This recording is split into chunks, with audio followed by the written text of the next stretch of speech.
जय श्री श्याम। लड्डू गोपाल जी के प्यारे प्यारे भक्तों, आप सभी का स्वागत है लड्डू गोपाल जी का यूट्यूब चैनल SRK टिप्स में। कैसे हैं आप सब? आशा करती हूँ कि आप बहुत अच्छे होंगे।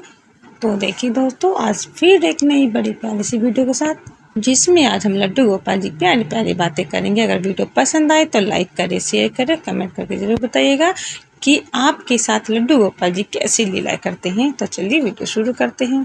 देखिए मेरे प्यारे प्यारे भक्तों, बाल गोपाल जी की कृपा बरस जाए, उनका आशीर्वाद हमें मिल जाए, उनकी शरण में हम चले जाएं, उनकी लीलाएं देखने का अवसर हमें मिले। ऐसे कितने प्यारे भक्त हैं, कितने भाग्यशाली भक्त हैं वो जो बाल गोपाल जी की लीलाओं को देखते हैं, उन पर उनकी कृपा बरसती है। ऐसा वो क्या करते हैं, बाल गोपाल जी की भक्ति कैसे करते हैं कि बाल गोपाल जी की लीलाएं उनको देखने को मिलती हैं। उनका गुणगान करते करते वो नहीं थकते हैं। देखिए बाल गोपाल जी का भक्ति मार्ग जो है, उनकी शरण में जाने के लिए ये भक्ति का जो रास्ता है ये इतना सरल नहीं है, क्योंकि भक्ति मार्ग पर चलने के लिए कदम कदम पर परीक्षाएं देनी होती हैं और इन परीक्षाओं में पास होने के लिए हमको अपने मन को, अपनी पांचों इंद्रियों को बस में करना होता है। अगर ये हमने बस में कर ली तो दुनिया की कोई ताकत नहीं जो हमें हमारे बाल गोपाल जी की कृपा पाने से रोक सके। देखिए हम बात करते हैं कि जिस तरह से एक भाई अपने बहन को राखी बंधवाता है, क्या बाल गोपाल जी भी राखी बंधवाने के लिए तैयार होते हैं? क्या वो अपने बनाए हुए रिश्ते को निभाने के लिए तैयार रहते हैं? देखिए क्या एक भाई बहन का ही रिश्ता है जो हम राखी बांध सकते हैं, लेकिन बाल गोपाल जी से तो बहुत सारे रिश्ते बनाए जाते हैं। कोई पिता का बनाता है, कोई मित्र का बनाता है, कोई बेटे का बनाता है, कोई कितने रिश्ते बनाते हैं। तो क्या हम उनको राखी बांध सकते हैं? क्या ये सही है? क्या बाल गोपाल जी इस चीज़ से नाराज़ तो नहीं हो जाएंगे? देखिए बहुत सारी बातें ऐसी मन में आती हैं कि हम बाल गोपाल जी को पितृ रूप में मानते हैं, लेकिन सब बाल गोपाल जी को राखी बांधते हैं। क्या हम भी अपने ठाकुर जी को राखी बांध सकते हैं? तो देखिए इसमें एक बात छिपी हुई है, ये मैं आपको थोड़ा सा और रुक के बताऊंगी। पहले आप ये समझ लीजिए कि बाल गोपाल जी की कृपा पाना चाहते हैं तो उनके द्वारा ली गई परीक्षाएं, क्योंकि भगवान कदम कदम पर अपने भक्तों की परीक्षाएं जरूर लेते हैं, क्योंकि अगर वो परीक्षा नहीं लेंगे और वो आपको अपना बना लेते हैं और वो खुद भी आपके हो जाते हैं। देखिए इंसान अपना वादा करके भूल जाता है, लेकिन भगवान अगर एक बार अपने भक्तों से वादा करते हैं तो वो तोड़ते नहीं और छोड़ते भी नहीं। इसलिए वो कदम कदम पर अपने भक्तों की परीक्षा लेते हैं। कठिन से कठिन समय उनके सामने आता है, जिसकी वजह से वो देखना चाहते हैं कि उनका भक्त उनके लिए क्या कुछ कर सकता है, क्या उनको अपने भगवान पर भरोसा है। देखिए ये सब देखने के लिए ही भगवान अपने भक्तों की परीक्षा लेते हैं। लेकिन भक्त भी कुछ कम नहीं होते हैं। बहुत भक्त ऐसे हैं कुछ भी कर देते हैं, करने से पहले ये नहीं सोचते कि हम जो कर रहे हैं इससे हमारे बाल गोपाल जी को दुख होगा या परेशानी होगी। नहीं सोचते हैं वो कुछ भी बुरा करने से पहले।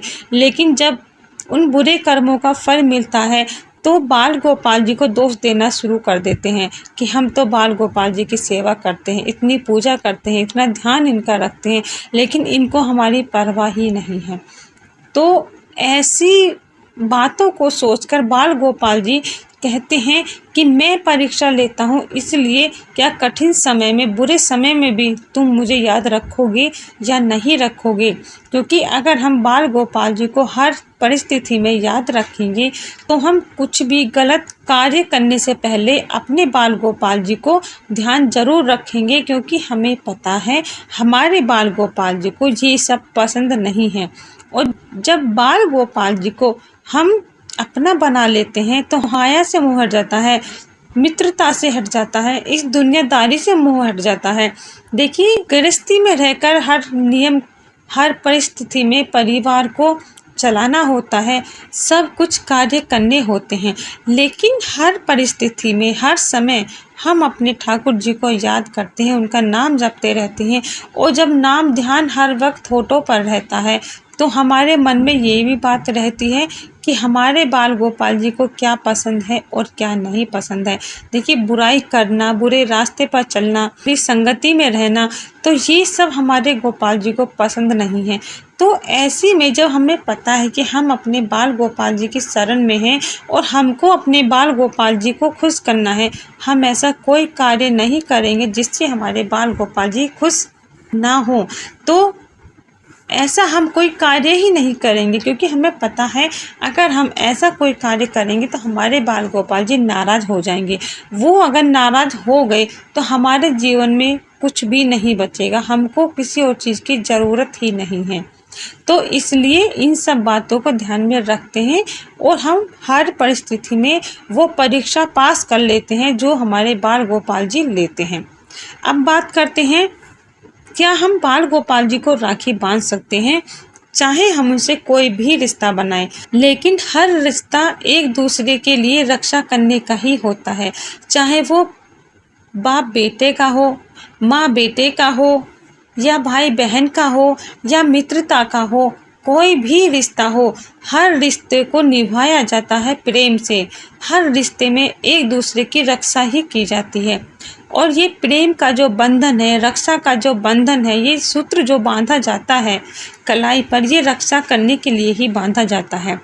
तो इसमें संकोच कैसे हम इस बात को माने या ना माने कि हम राखी बांध नहीं सकते क्योंकि हम तो उन्हें पुत्र रूप में मानते हैं, या हम राखी नहीं बांध सकते क्योंकि वो तो मेरा मित्र है।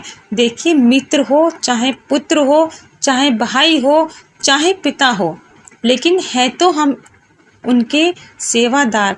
हमको उनसे उम्मीद है कि वो हमारी रक्षा करें, वो हमारी सहायता करें, हमें बुरे कर्मों से करने से रोकें, बुरे रास्ते पर जाने से रोकें, हर एक चीज़ में, हर एक समय वो हमारे साथ रहें। तो ऐसे अगर विचार मन में हैं तो राखी क्यों नहीं बांधनी चाहिए?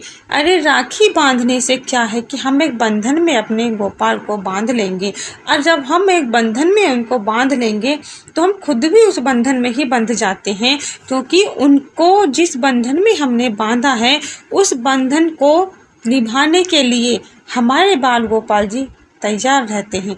लेकिन बाल गोपाल जी नाराज ना हो जाएं, इसलिए हम ऐसा कोई कार्य नहीं करेंगे जिससे कि वो नाराज हो जाए। जैसे कि मैंने अभी बताया था, किसी गलत संगति में नहीं जाना है, किसी मोह माया में नहीं पड़ना है, छल कपट झूठ ईर्ष्या, इन सब चीज़ों से दूर रहना है। ऐसे में हम अगर इतना अपने बाल गोपाल जी का लिए कर सकते हैं तो इस घोर कलयुग में किसी के साथ गलत नहीं होगा, और धीरे धीरे बाल गोपाल जी की कृपा घर घर में होने लगेगी। हर एक व्यक्ति पर बाल गोपाल जी की कृपा बरसने लगेगी। लेकिन जब हमसे कुछ गलती हो जाती है और हमारे बाल गोपाल जी नाराज हो जाते हैं तो वो हमसे इस बात का दंड भी देते हैं, वो हमको इस बात की सज़ा भी देते हैं। लेकिन क्या करें, कभी कभी ऐसी परिस्थिति आ जाती है कि समझ ही नहीं आता कि हम अब करें तो क्या करें। तो इसलिए ये बंधन बांधा जाता है। इस बंधन को बांधने से हम एक दूसरे के बंधन में खुद ब खुद बंध ही जाते हैं। बाल गोपाल जी बंध जाते हैं रक्षा के बंधन में, और हम बंध जाते हैं उस बंधन को निभाने के लिए कि हम अपने भाई को या अपने बेटे को कभी ऐसी परिस्थिति में नहीं डालेंगे कि वो परेशान हो या उसे किसी प्रकार का दुख हो। तो ऐसी बातें अगर आपके मन में आ जाती हैं तो आप कभी अपने बाल गोपाल जी के साथ गलत नहीं होने दोगे और कभी उन्हें नाराज नहीं करोगे। हमारे बाल गोपाल जी खुश हैं तो दुनिया में कोई खुशी इससे बढ़कर नहीं। और अगर हमारे बाल गोपाल जी हमारी किसी बात के कारण या किसी कार्य के कारण नाराज हो जाते हैं तो जीवन में अंधेरा ही अंधेरा छा जाता है, क्योंकि बाल गोपाल जी नाराज हो जाते हैं। जब वो नाराज हो जाते हैं तो हमारे जीवन में कुछ नहीं बचता है। इसीलिए प्यारे भक्तों, इस बात का आप सदैव ध्यान रखना कि बाल गोपाल जी की कृपा पाना चाहते हो तो उन्हें अपने इस प्रेम के बंधन में ज़रूर बांधना, और बंधन में बांधने के साथ साथ ये भी आप वचन अपने बाल गोपाल जी को देना कि आप ऐसा कोई कार्य नहीं करोगे जिससे कि हमारे बाल गोपाल जी को दुख हो या वो किसी परेशानी में फंस जाएं हमारी वजह से, क्योंकि उनको भी दुख होता है जब हम किसी गलत संगति में पड़ जाते हैं। तो उसे सुधारने के लिए वो हमको एक दंड देते हैं या कहिए उसकी सजा वो हमको देते हैं, जिसकी वजह से हम उनको दोष देने लगते हैं।